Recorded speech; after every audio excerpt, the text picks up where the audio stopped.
आपसे आपने स्पष्ट बात की, मैं भी स्पष्ट पूछना चाहता हूँ क्योंकि आप घूम रहे हैं और लोगों से मिल रहे हैं।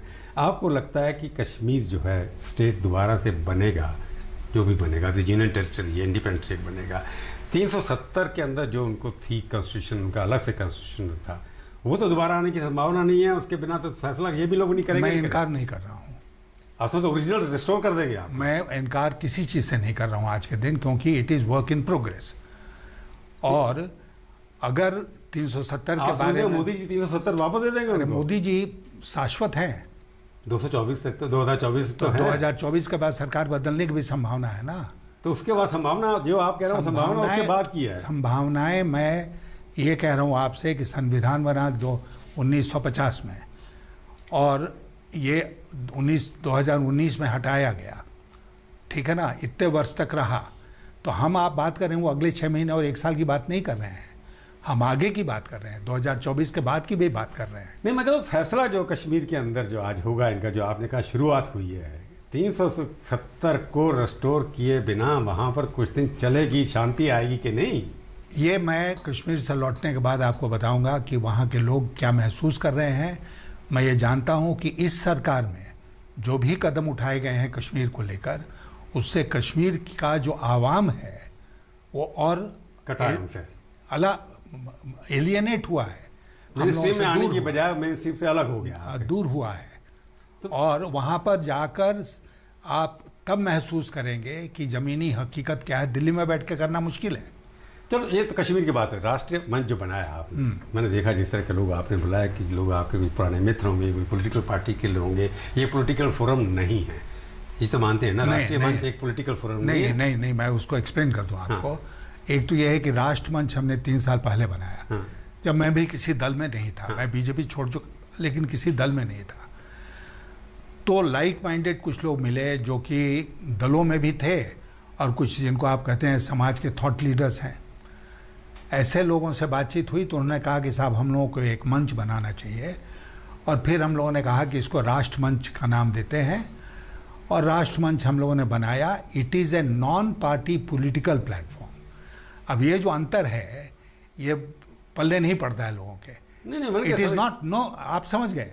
मैं ये कह रहा हूँ कि it's a political platform. It's not political platform against Modi government. नहीं, नो, इट इज़ अगेंस्ट और about issues facing the nation.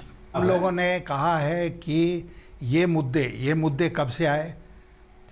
3 साल पहले इश्यूज की बात करते हैं, जो इश्यूज की बात करते हैं कि ये मुद्दे 3 साल पहले हम लोगों ने 5-6 मुद्दे आइडेंटिफाई किए। जब हम लोगों ने दोबारा इस पर विचार किया तो देखा कि हर मुद्दे पर ह्रास हुआ है, गिरावट में और हम गए हैं, ऊपर नहीं, उसमें सुधार नहीं हुआ है। तो इसलिए राष्ट्रमंच का रेलिवेंस आज के दिन भी है। मैं आज टीएमसी का सदस्य हूँ, लेकिन इसमें कई दलों के लोग हैं, इसमें नॉन पार्टी के लोग भी हैं। और अगर हम देश में मुद्दों की बात करते हैं राष्ट्रमंच में, तो उसमें किसी को क्या एतराज़ हो सकता है? उस दिन शरद पवार के घर पर भी हम लोगों ने मुद्दों की बात की। और मैं एक बात और आपको बता दूं कि उस मीटिंग में मैंने कहा कि मोदी मुद्दा नहीं है, मुद्दा है। इस पर राष्ट्रमंच काम कर रहा है।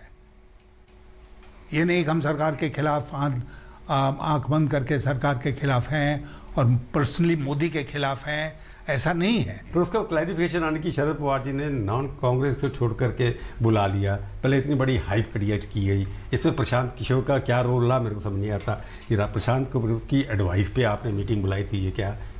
नहीं, हमारी प्रशांत किशोर से कई महीनों से कोई बात नहीं हुई। हाँ, क्योंकि इंप्रेशन ये दिया गया कि जैसे प्रशांत तो मैं देखिए आपने ब्लू है एकदम। सुनिए, मैं मीडिया में जो हाइप होता है उसकी जिम्मेदारी मैं तो नहीं लूँगा ना। मैं कैसे लूँगा? ये आपका अपना इनिशिएटिव था। मेरा अपना इनिशिएटिव था। हिंदुस्तान की पॉलिटिक्स बड़ी पर्सनैलिटी ड्रिवन है। नहीं, वो गलत है। जिस पार्टी में आज गलत है तो उसमें भी आपकी पर्सनैलिटी है। नहीं, हम उस गलत काम में क्यों साथ देंगे किसी का? अगर गलत ये है कि पर्सनैलिटी ड्रिवन हो गई, हम प्रेसिडेंशियल सिस्टम नहीं ना है, हम पार्लियामेंट्री सिस्टम। जैसे इससे डिनाई नहीं कर सकते ना कि ममता आपके यहाँ हैं, अखिलेश यूपी में हैं, मोदी जी राष्ट्र लेवल पर हैं, शरद पवार महाराष्ट्र में हैं, ठाकरे साहब महाराष्ट्र में हैं, स्टालिन तमिलनाडु में हैं।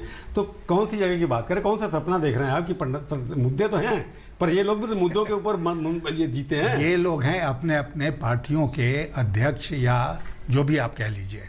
इन्होंने मोदी की पार्टी को हराया ना, इन्होंने मोदी की पार्टी को हराया, लेकिन क्योंकि वहां मैं जो बात कह रहा हूं वो ये कह रहा हूं कि हमारी पार्लियामेंट्री डेमोक्रेसी में व्यक्ति मुद्दा नहीं होना चाहिए। हम उन चीजों के खिलाफ हैं जो पिछले सरकार कर रही है, जो पिछले 7 सालों में इस देश में हुआ है। वो किसकी लीडरशिप में हुआ है? जिसके लीडरशिप में हुआ हो, उस नाम से हमको कोई मतलब नहीं है। नहीं, इस सरकार के अंदर हुआ है। अब बीजेपी सरकार कहेंगे, क्या कहेंगे इसको? अरे बीजेपी सरकार मोदी से, अगर मोदी के नाम से आपको भी डर लगता है। बीजेपी सरकार आजकल कोई कह रहा है मीडिया में? तो मैं यही तो पूछ रहा हूं आपसे। सब लोग तो मोदी सरकार कह रहे हैं। हाँ, फिर आप कह रहे हैं मोदी को पर्सनलाइज कर दिया मीडिया ने। मैंने नहीं किया और मैं करूंगा भी नहीं। मैं मीडिया जब हमारे सामने प्रधानमंत्री रोज भाषण करते हैं, रोज बात करते हैं, अपनी बात करते हैं, मन की बात करते हैं, उन्हीं की तो भाषा से मीडिया हम का ये सुनते फर्ज हैं। नहीं बनता है कि मुद्दे उठाए? भाई मुद्दे वही उठाते हैं ना। कोविड के ऊपर उन्होंने कहा, डिवैल्यूएशन जो मोनेटाइजेशन किया उन्होंने किया। अच्छा, मोनेटाइजेशन के ऊपर